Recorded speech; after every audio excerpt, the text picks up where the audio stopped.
예, 망부석이라는 단어가 있죠. 그 남편을 기다리다가 돌이 됐다라는 건 전설이 있는데 신라 진우랑 때인가요?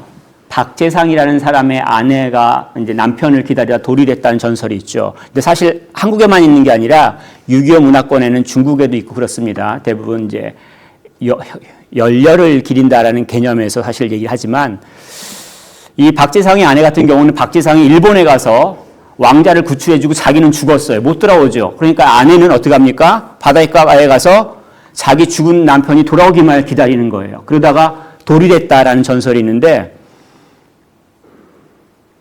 그 아내가 얼마만큼 슬퍼했을지, 그 아내가 얼마만큼 원망을 했는지, 또 그 아내가 얼마만큼 무력감에 빠졌는지 짐작할 수 있지 않을까 싶습니다. 그래서 저는 사실 제가 먼저 죽으면 우리 아내 보고 망부석 되지 말라고 당부합니다. 알아서 열심히 씩씩하게 살 길 찾으세요. 근데 이 말씀을 드리는 이유는 뭐 제가 먼저 죽겠다는 얘기는 아닙니다. 부르시면 가는데 그리스도인들은 사실 그리스도를 기다리는 신부라고 얘기를 하죠. 예수님께서 다시 오신다고 약속하셨으니까 그 오실 예수님을 기다리는 신부예요. 그런데 어떻게 기다리겠습니까? 망부석처럼 아무것도 못하고 돌처럼 원망 가운데 슬픔 가운데 그게 시간을 보내는 자들이 아니란 얘기예요. 오늘 본문을 보게 되면 어떻게 주님께서 오시는지 어떻게 준비하는지 주님이 두 가지 비유로서 아주 잘 가르쳐 주셨습니다. 그래서 이 두 가지 비유를 살펴보면서 내가 예수를 그리스도로 믿는 자라면 어떻게 주님 오실 것을 기다려야 할지 또 분명하게 이해하고 우리 삶 가운데서 또 행함으로 은혜를 누렸으면 참 좋겠습니다. 첫 번째 열처녀의 비유죠. 혹시 몰라서 결론이 뭐냐면 기름을 준비하라 이겁니다. 잊어버리지 마시고 이 말씀 따라오면 좋겠습니다. 예수님이 다시 오심을 결혼식으로 비유한 거잖아요. 오늘날 결혼식과 좀 틀려요. 당시 이스라엘에서는 이 결혼식 있기 전에 약혼식이 있습니다. 그래서 약혼을 하면 거의 결혼한 것과 같아요. 그런데 약혼식 끝나면 어떤 일을 하냐면 남자가 자기 집으로 돌아가서 집을 만들던가 해서 살 곳을 준비를 해요. 그리고 다 살 곳을 준비했으면 그리고 나서 이제 아내 약혼녀를 찾아서 그 마당에서 대부분 신부 집 마당에서 결혼식을 치릅니다. 근데 이때가 언제냐면 대부분 저녁 때 시작을 해요. 왜냐하면 이스라엘은 하루의 시작이 해가 질 때부터 시작하는 걸 하기 때문에 그렇습니다. 그리고 한 며칠, 어떨 때는 일주일까지 잔치를 벌입니다. 지금 여기 가운데서 기다리고 있는 열처녀는 뭐냐면 그 오실 신랑 예수님을 기다리고 있는 그리스도인들을 말합니다. 근데 문제가 뭐냐면 예수님을 기다리고 있는데 갈려요. 어떤 사람들은 슬기롭다고 말하고요. 어떤 사람들은 미련하다고 말해요. 우리가 교회에 다 왔어요. 예수님 다 믿는다고 얘기를 했어요. 세례 다 받았어요. 그런데 어떤 사람들은 어리석고요. 어떤 사람은 지혜롭다고 칭찬을 받는다는 얘기예요. 그 차이점은 시작하기 전에 얘기를 했죠. 답을. 기름을 준비한 사람들. 기름의 차이가 있는 거예요. 기름을 준비했느냐 하지 않았느냐 그 차이가 있습니다. 기름을 준비하면 슬기로운 사람, 기름을 준비하지 않으면 어리석은 자 이렇게 얘기를 하시는데 오늘날과 달리 불을 켜려면 스위치만 켜면 돼요. 그죠? 우리는. 근데 옛날에는 스위치가 아니라 등불이 필요합니다. 그 등이 브리티시 뮤지엄 가서 보셨을 것 같아요. 어떤 분들은. 접시나 조그만 이제 항아리에다가 심지 담고 기름을 넣어가지고 이제 불 붙이는 거잖아요. 근데 로마 시대에는 그걸 딱 쫙 눌렀어요. 지니의 램프 같이 그렇게 생겨 꽉 눌러야 납작한 형태가 대부분이죠. 그래서 이제 그것들을 하는데 요걸 들고 이제 신랑이 오실 길들을 밝히는 거예요. 만약에 불을 안 밝히면 신랑이 오다가 꽝 부딪히고 아니 넘어지고 어디로 오시는지 모를 수 있다는 얘기예요. 신부가 된 자로서는 당연히 이렇게 불빛을 비추면서 어서 오세요 이렇게 해야 된다는 얘기입니다. 그리고 이 등불이 오늘과 달리 관리가 필요해요. 메인터넌스가 필요합니다. 옛날에 사용하신 분들은 알 것 같긴 한데 이 심지가 계속 있지 않습니다. 탄 부분은 잘라야 돼. 트리밍을 해야 되죠. 그리고 심지를 좀 올려주고 기름을 쓰니까 기름을 계속적으로 부어줘야 된다는 얘기예요. 그래서 여분의 기름이 항상 있어야 돼요. 만약에 이거 준비된 게 없으면 예, 큰일 나죠. 저 신랑이 왔을 때 준비하면 안 되나요? 자, 10절에 보면 그들이 사러 간 사이에 문은 닫힌지라. 일단 밤에 살 수가 없어요. 우리는 오늘날 살면서 24시간 테스코를 좀 생각하는 경우가 있습니다. 그래서 밤이라도 필요하면 테스코 가서 뭐 사오고 온다 그렇게 이해할 수 있는데 그 당시는 그럴 수가 없었습니다. 낮에 준비해야 되죠. 그게 무슨 얘기냐면 지금 해야 된다는 얘기예요. 내일 할 수 없다는 얘기예요. 지금 당장 미룰 수 없다는 얘기예요. 미루면 못한다는 얘기예요. 주어진 기회가 영원하지 않아요. 준비할 수 있는 기회는 지금밖에 없다는 얘기예요. 그걸 예수님께서 비유로 말씀하시는 거예요. 무슨 얘기냐면 지금 우리가 한 결정이 영혼을 결정한다는 얘기예요. 과거의 우리 결정이 지금의 나를 만들었잖아요. 제가 영국에 오기로 결정했습니다. 몇십 년 전에. 그래서 지금 영국에 살아가요. 지금 내가 결정하는 것이 영혼을 결정한다는 얘기예요. 특별히 예수님과 관련해서, 이 믿음의 삶과 관련해서. 그리고 또 어떤 사람들은 오해하는 게 뭐냐면 나눠 쓰면 안 될까요? 옛날에 우리 수련회 가서 그런 친구들이 있습니다. 준비 다 갖고 오라고 하면 꼭 칫솔 하나만 들고 오는 친구들이 있죠. 치약은 다 친구들한테 빌렸습니다. 화장지도 다 빌렸습니다. 그 생각하시고 만약에 믿음 생활을 할 때 우리 엄마가 새벽 기도를요 40년째 하세요. 지금도 저 다음 주 이제 한국 가는데 새벽 기도 끌려갑니다. 안 참석할 수가 없습니다. 아니면 우리 배우자가 새벽 기도를 잘합니다. 뭐 그래서 혹시 같이 천국 갈 때 같이 갈 수 있나요? 아니에요. 보세요. 뭐라고 얘기했냐면 8절에 보면 미련한 자들이 기름을 좀 나눠달라 하거늘 슬기 있는 자들이 부족할까 하노라. 이게 지금 인색한 걸 말하고 있습니까? 너무 사람이 인색해서 안 나눠주겠다. 이게 말하는 게 아니에요. 구원은 개인적인 결정에 의해서 결정난다는 얘기예요. 본인의 결정이 구원의 완성을 이룬다는 얘기예요. 본인의 결정이 구원을 완성하지 못한다는 얘기예요. 중요한 건 지금 내가 가장 중요하게 생각하고 있는 게 무엇인가라는 얘기죠. 내가 정말 하고 싶어 하는 거, 내가 가장 최우선순위에 둔 게 이게 뭐냐는 얘기예요. 이게 예수 그리스도 믿음이 아니라면 우리는 준비하고 있지 않다는 얘기입니다. 여기서 기름의 의미를 좀 더 생각해 봤으면 좋겠는데 일반적으로 등이라고 하면 다 보이는 거예요. 제가 등을 갖고 있으면 다 볼 수 있어요. 그런데 기름은 볼 수가 없죠. 불을 붙여봐야지 기름이 있는지 없는지 알죠. 그래서 사실 이 비유를 통해서 이 등이라고 하는 것은 오일 램프 자체는 우리가 일반적으로 하는 종교 생활을 말합니다. 교회 와요. 기도해요. 말씀 봐요. 또 봉사해요. 선교해요. 이러한 사람들이 볼 수 있는 겉의 모습이에요. 이거 하면은 등을 갖고 있는 거예요. 근데 중요한 것은 오일을 준비하라고 했잖아요. 기름을 준비하라고 했어요. 기름은 뭡니까? 내면의 생활을 말합니다. 신앙의 내면의 생활을 말해요. 일반적으로 구약에서는 기름을 하나님을 말합니다. 성령 하나님께서 임재하실 때 기름을 부었다라고 표현을 합니다. 그래서 하나님께서 이사야 선지자를 통해서 장차 메시아를 보내실 때 메시아에게 기름을 부어요. 그래서 그것 때문에 왕에게 기름을 붓고 선지자에게 기름을 부었습니다. 이게 구약시대의 그 방식이에요. 그런데 지금 본문에서 예수님이 뭐라고 얘기하냐면 기름을 준비하는 것을 말씀하세요. 4절에 보면 그릇에 기름을 담아 준비하는 것을 지금 나중에 칭찬하시죠. 성령 하나님을 기름을 상징하는데 내가 해야 될 게 있다는 얘기예요. 뭘 하겠습니까? 예, 성령 하나님께서 나에게 임하시면 성령 하나님께서 내 안에 내주하시면 어떻게 해요? 그 성령 하나님의 말씀에 듣고 따르는 거예요. 일반적으로 성령 하나님께서 내 안에 내주할 때 어떤 것들을 말씀하시냐면 기본적으로 하나님 말씀 보라고 하세요. 기도하라고 하세요. 말씀 따라 행동하라고 해요. 그리고 무엇보다도 사랑하라고 양심을 통해서 자꾸 권면해 주세요. 여기에 순종을 하고 내가 하는 것들을 바로 기름을 준비한다라고 말을 하는 겁니다.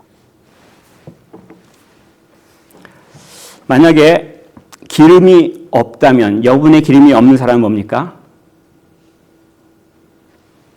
예, 교회 출석은 해요. 헌금도 하고 봉사도 합니다. 근데 뭐가 없는 거예요? 하나님의 은혜를 못 받는 거예요.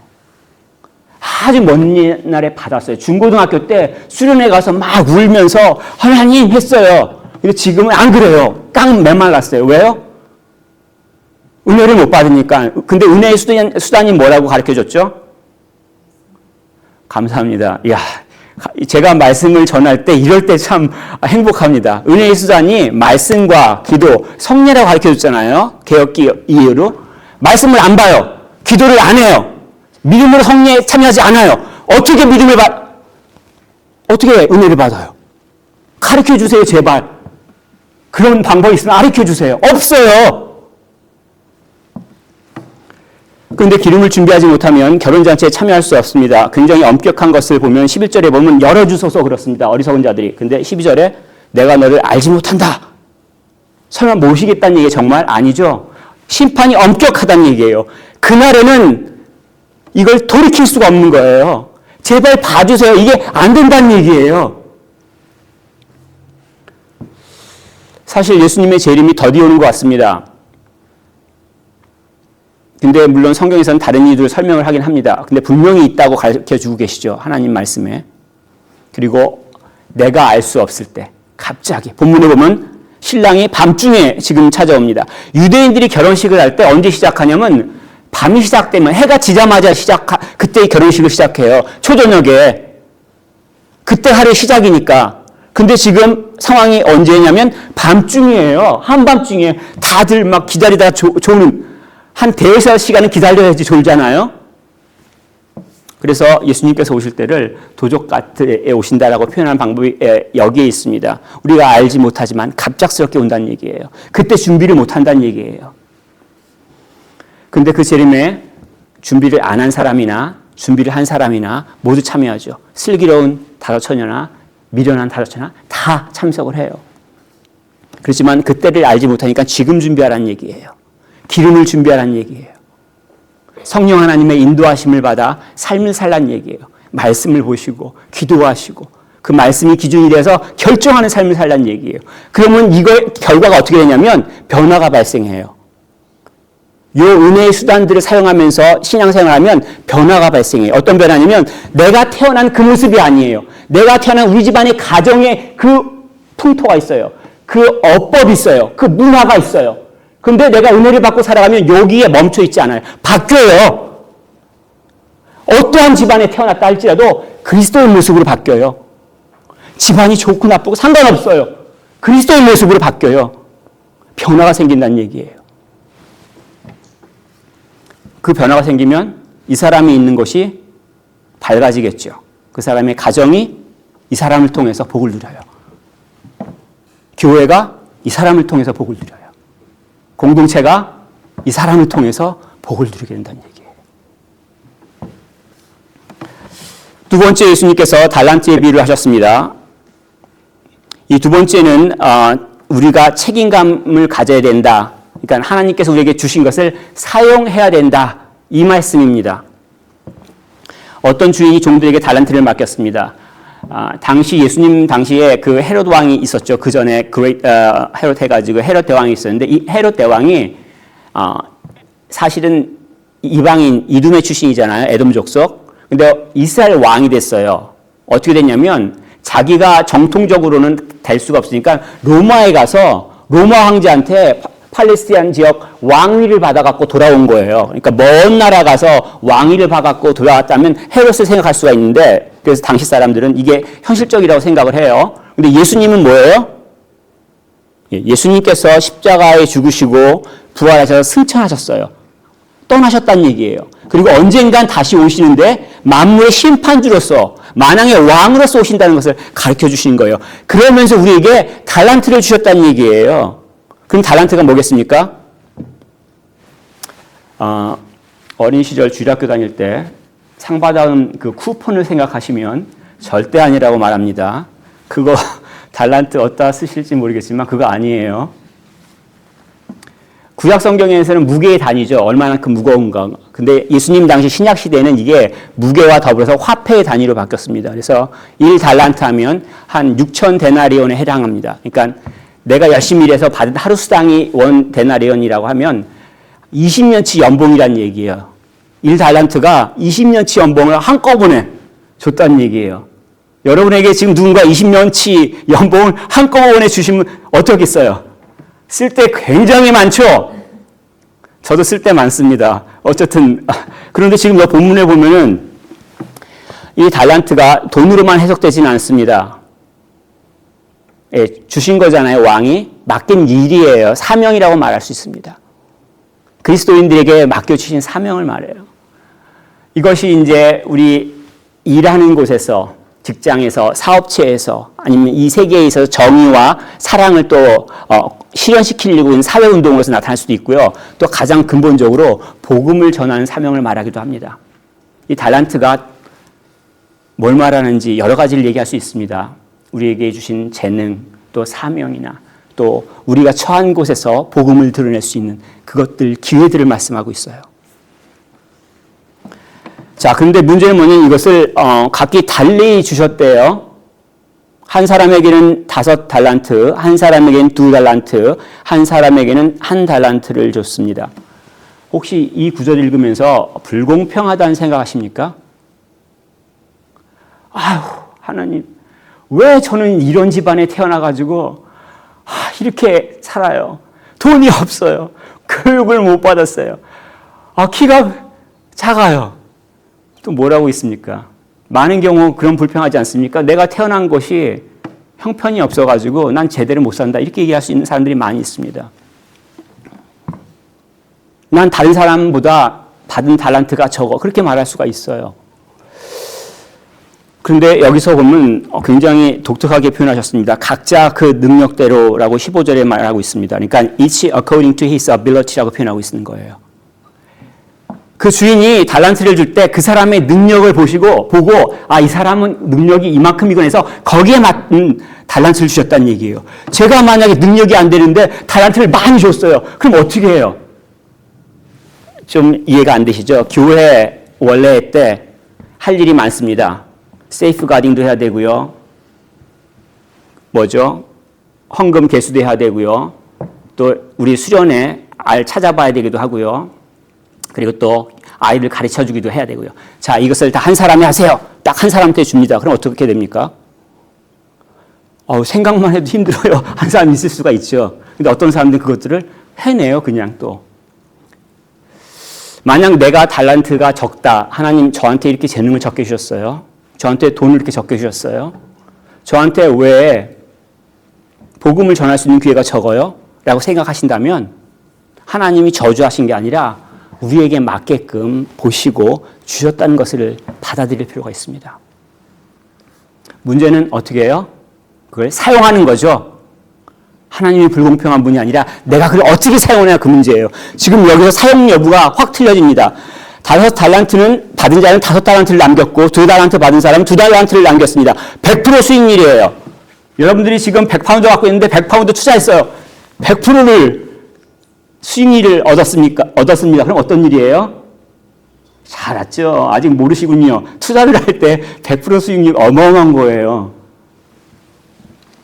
근데 당연히 주님이 어떻게 합니까? 주인이 칭찬을 합니다. 내 주인의 즐거움에 참여할지어다. 주신 거 잘 사용해서 열매를 맺으면 주인이 기뻐하시고 주인이 칭찬하시고 그 잔차리 가운데 오라고 축복하시잖아요.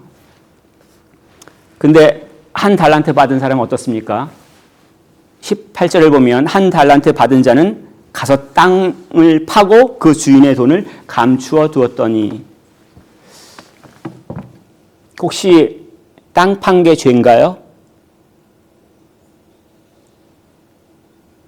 질문해도 대답을 하지 않는 건 제가 함정을 파고 질문한다는 걸 알고 있어서 대답 안 하는 거죠.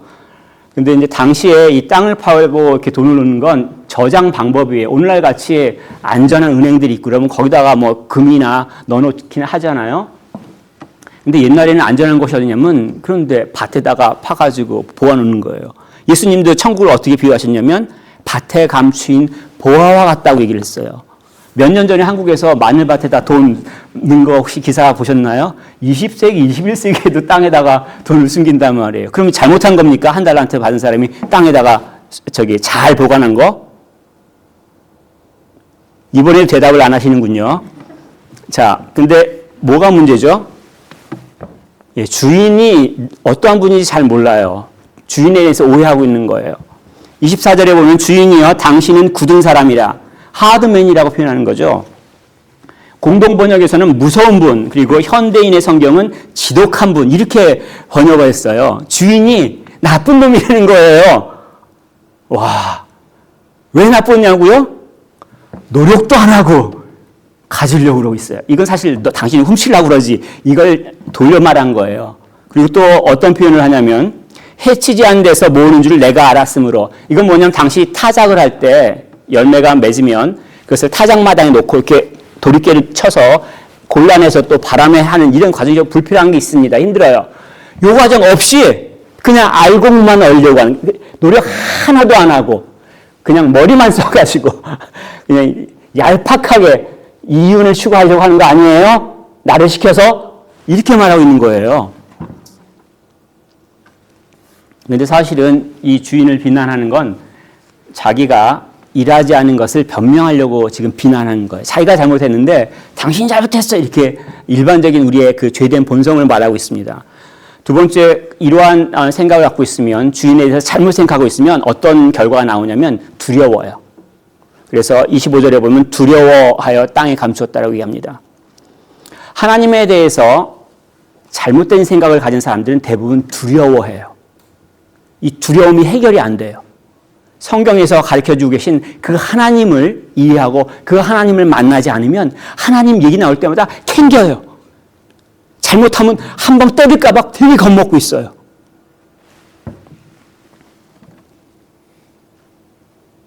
맡긴 사명을 감당하지 못했어요. 그 얘기만 나오면 벌써 두려움이 있죠. 또 이 종은 게으르죠. 26절에 보면 악하고 게으른 종아, 주인이 지금 진노를 하십니다. 믿고 맡긴 주인의 뜻을 무시한 거예요. 가장 기본적으로 주인이 그 1달란트를 줬을 때 20년치 연봉을 한 사람한테 한 번에 줬을 때 무슨 생각을 갖고 있겠어요? 너는 이걸 사용할 수 있어. 내가 알아. 그러니까 주신 거 아니에요. 근데 종이 뭐예요? 나는 능력 없어요. 당신이 잘못 생각했어요. 당신의 판단은 틀려요. 내 판단이 맞아요. 이러고 있는 거예요.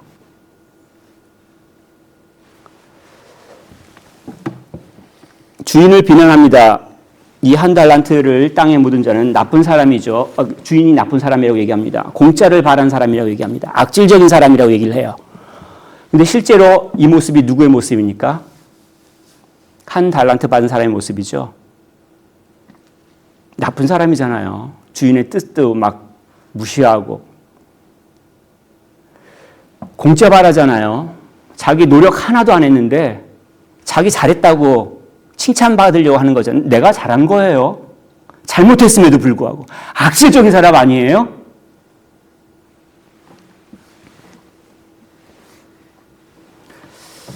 종의 주장이 모순됐다는 것들은 종의 말로서도 증명이 됩니다. 27절에 그 주인이 뭐라고 얘기하냐면, 그러면 내가 그렇게 공짜 바라고 악질적이면 내 돈 가지고 이자라도 좀 받지. 내가 돈 그렇게 탐내는 사람이라면 그렇게는 해야 될 거 아니야.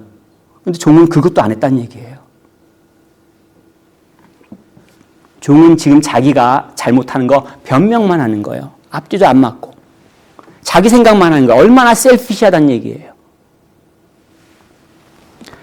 재능을 사용하지 않는다면 죄예요. 주신 은사를 사용하지 않으면 죄입니다. 복음의 기회를, 전할 기회를 주셨는데 사용하지 않으면 죄가 됩니다. 주인은 언젠가 돌아옵니다. 계수하는 날이 있습니다. 그것을 이제 19절에 결산할 세라고 표현하고 있습니다. 우리가 갖고 있는 모든 건 다 하나님께 속한 거 아니에요? 생명, 뭐 내가 딱딱딱 선택해가지고 내가 생명을 받았습니까? 제가 태어날 때 남자 버튼 눌러가지고 남자로 태어났어요? 아니에요. 주신 거예요. 제 IQ 제가 딱 말씀드리지 않겠습니다. 세 자리입니다. 어쨌든 몇입니다. 눌러가지고 받은 거 제 선택 아니에요. 주신 거예요. 주신 분에게 다 속한 거란 얘기예요. 언젠간 그날 주신 것들을 어떻게 사용했느냐 물어보실 날이 온다는 얘기예요. 어떻게 할 거예요 그때?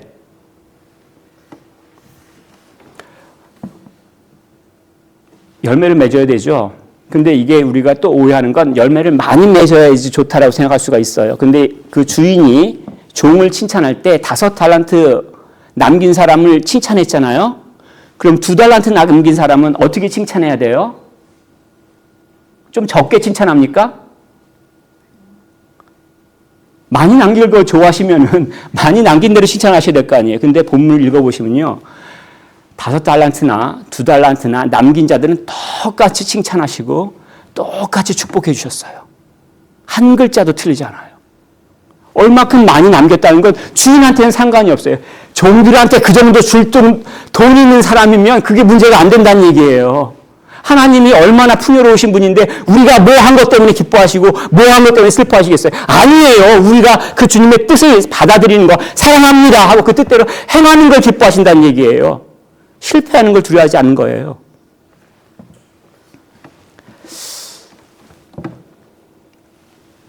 그래서 만약에 땅에 묻어버리면 책망과 더불어 물리적인 징계를 받습니다. 28절에 뺏기죠. 30절에 쫓겨납니다. 그 쫓겨난 데가 어디입니까? 요한계시록에서는 이것을 불과 유황못이라고 말하고 있죠. 사탄을 따르는 자들과 영원히 함께 거할 곳이라고 말하고 있습니다. 주신 은사 사용해야 됩니다. 주신 기회 사용해야 됩니다. 특별히 복음을 전할 수 있는 능력과 기회를 주셨다면 반드시 사용해야 됩니다. 적든 많든 이거는 하나님께서 주신 거니까 감사해야죠.